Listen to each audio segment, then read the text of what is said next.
kalau nanti Pak Prabowo terpilih menjadi presiden, bukan mustahil dia adalah presiden Republik Indonesia, nggak akan tunduk kepada Jokowi yang sudah menjadi mantan presiden ya. Atau presiden ke-7 lah kalau kita katakan. Sampai situ ada Gibran misalnya. Gibran tidak akan bisa berbuat apa-apa. Kenapa demikian? Karena Prabowo akan bilang, I'm in power, ya. Apa namanya itu? I have the authority, ya. Jadi saya lah yang punya otoritas, karena saya lah presiden.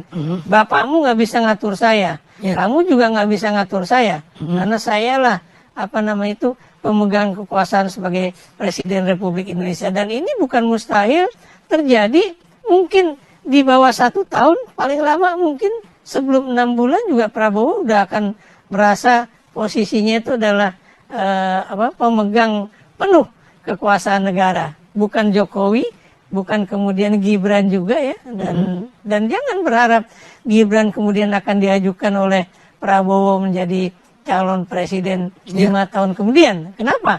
Karena di Partai Gerindra juga banyak ini generasi muda yang sudah siap untuk menjadi calon presiden ya. Bahkan di dalam keluarganya Prabowo juga banyak itu anak-anak pinter, anak-anak yang sekolahannya cukup tinggi ya, dan juga berpolitiknya juga sudah cukup lama menjadi bagian dari Partai Golkar. Maksud saya di sini mendingan Prabowo ngambil dari kadernya sendiri ketimbang Gibran yang bukan kader dari Partai Gerindra.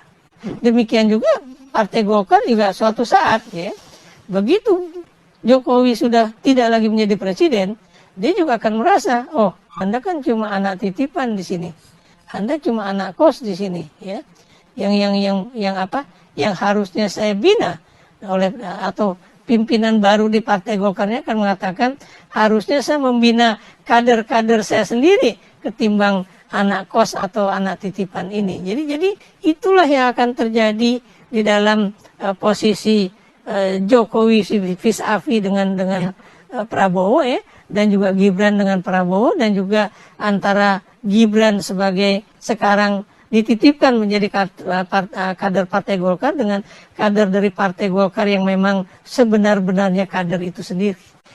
Mas Gibran dianggap tuna etika. Ada pesan khusus nggak yang mungkin Prof akan sampaikan kepada Mas Gibran di pada kesempatan? Jadi begini, kenapa saya menggunakan kata tuna etika? Ya harusnya kalau memang dia menjadi calon pemimpin bangsa, ya harus memiliki etika dan moral politik yang tinggi ya.